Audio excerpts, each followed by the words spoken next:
LeBron James is upset because the Lakers are planning for the future. He wants to win now, but they are intentionally worse next year to prep for 2027. That year, LA will have max cap space to build around Luka, but here's the thing. The Clippers are in the exact same position. When you see their books, look at the wide open salary space for 2027. That summer, the only guaranteed money is Ivica Zubac for $21 million. So both LA teams can sign elite talent in free agency in 2027, but the Clippers are going for it right now too. In fact, they might have just had the best offseason in the entire NBA. No wonder LeBron is so pissed. He's looking across town like, we couldn't have got that talent? Why are we punting on 2 years for 2027? Well, the answer is something very interesting going on behind the scenes. So the Clips' latest additions are Chris Paul and Bradley Beal. After a buyout with the Suns, he interviewed 5 teams: the Clippers, Lakers, Heat, Warriors, and Bucks. They all had good pitches, but it was over once Beal got on the phone with James Harden. The Beard told Beal, "Yo, I am not the guy from Houston anymore. I don't care about scoring 30 a night.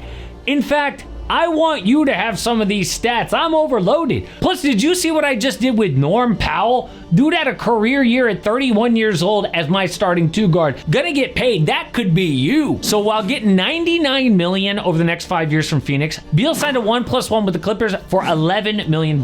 Dude was a burden on the Suns for $50 million, but $5.5 million? And remember when Beal got to the Suns, he was supposed to be, part of a big 3. But on the Clippers, he's just another piece to an already deep team. The perfect role. And the Suns were so thin and terrible on defense, all of Beal's flaws were magnified.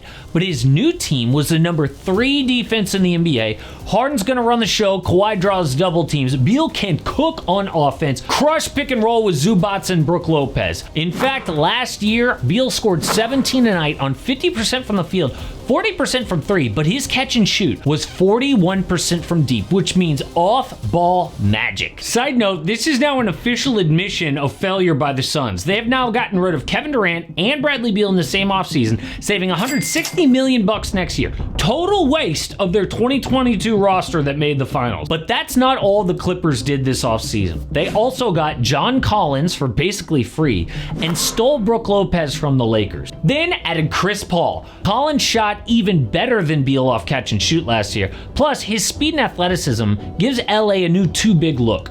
Lopez might be 37, but it is now the perfect time to become a backup. He goes from playing 32 minutes a night, so much responsibility, to about 15-20 minutes again. And Zoo has needed a quality backup for a while, especially last year in the Denver series in the playoffs. I mean, Ben Simmons was their number 2 big at times. Now they've got solid defense the entire game and might have beat the Nuggets last year with Brook Lopez. So to recap, LA gave James Harden a $6 million raise, which left a full mid-level exception.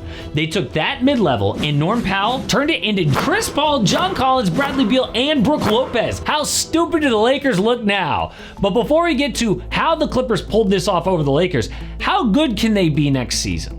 Because if there is one team that can break this streak of not winning back-to-back, it is the OKC Thunder. So I still put them in a tier by themselves. But the other team to really watch in the West is Denver. They had the most underrated offseason this year.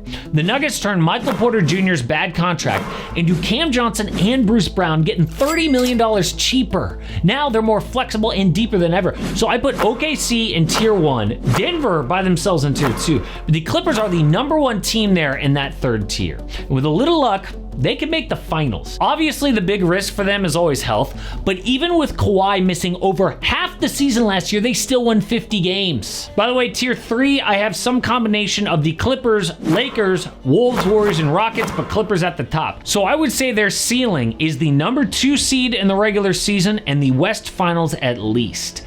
But how did the Clippers pull this off over the Lakers? Well, like we said, both teams have an eye on 2027. For the Clips, that's when Kawhi and Harden's money comes off the books and they can reset as a franchise. For the Lakers, they'll already have Luka Doncic if he signs this extension. And reports say they want to add a superstar. The big names that summer, Giannis Antetokounmpo and Nikola Jokic. Both will be free agents able to slide right into purple and gold. But here's the thing. The Lakers already have a top 10 player next to Luka. I mean, say what you want about LeBron James. Last year, he was top 6 in MVP voting. He was second team All-NBA. So by definition, a top 10 player. And they are waiting for Giannis? What makes them think he even wants to go there? Let alone 2 years from now. And to make this happen, they had to let Dorian Finney-Smith walk for nothing. DFS was so key to LA last year. They were 17 points per 100 possessions better with him on the floor. The 3-and-D type player everybody needs. And instead of re-signing him, they're like, nah, we'd rather have cap space for Giannis, thanks. Okay, buddy, keep telling yourself that. And are Giannis and Luka even a great fit? Both guys need the ball in their hands, and he didn't exactly run a great pick and roll with old Damian Lillard the last 2 seasons. How's that gonna work out? Oh, and Nikola Jokic. Even if he did change teams, yeah, right, they're 2 of the best creators in the NBA. Better to have complementary stars, isn't it? But the Lakers are so obsessed with this whole super team thing, they're afraid to go all in around the 2 stars they already have. Luka and LeBron now, just like they're afraid to go all in around AD and LeBron before. But super teams aren't even what they used to be. Have the Lakers looked around the league the last 10 years? The Clippers, though, understand team building is so much more nuanced than that in the modern NBA. Once they have a top star, they have tried to surround him with deep, versatile players, role guys like Derrick Jones Jr. and Ivica Zubac. And when the second apron became a thing, the Clippers immediately adapted. Do you know how hard it must have been for them to just let Paul George go to the Sixers in free agency for nothing? They spent so much to get him. Just to watch him leave, LA got clowned so hard in the media, and the owner Steve Ballmer had to put out a statement saying, oh, it's best for the team. But he was right, because it turns out this offseason was only possible because PG left. They pivoted to Derrick Jones and Chris Dunn immediately for $35 million less, and now they add 3 more legit guys. If they chose to keep Paul George, all that is out the window, and they would get stuck with his bad knees and horrible contract. So this is just a smart front office that doesn't rely on being LA and the glamour market. Do you know how terrible the Lakers would have been the last 10 plus years if they didn't get lucky because LeBron just wanted to sign with them out of nowhere? Mismanaged, and LeBron just happens to choose to be a Laker. Then he uses his connections to add Anthony Davis. This was not some super smart front office, okay? We saw that again when Rob Pelinka randomly got a phone call from Nico Harrison like, hey, would you like to just basically have my generational superstar? It's just a team that's gotten lucky again and again, but that luck will run out. The Clippers are obviously a much better run franchise, and it was never more obvious than this offseason.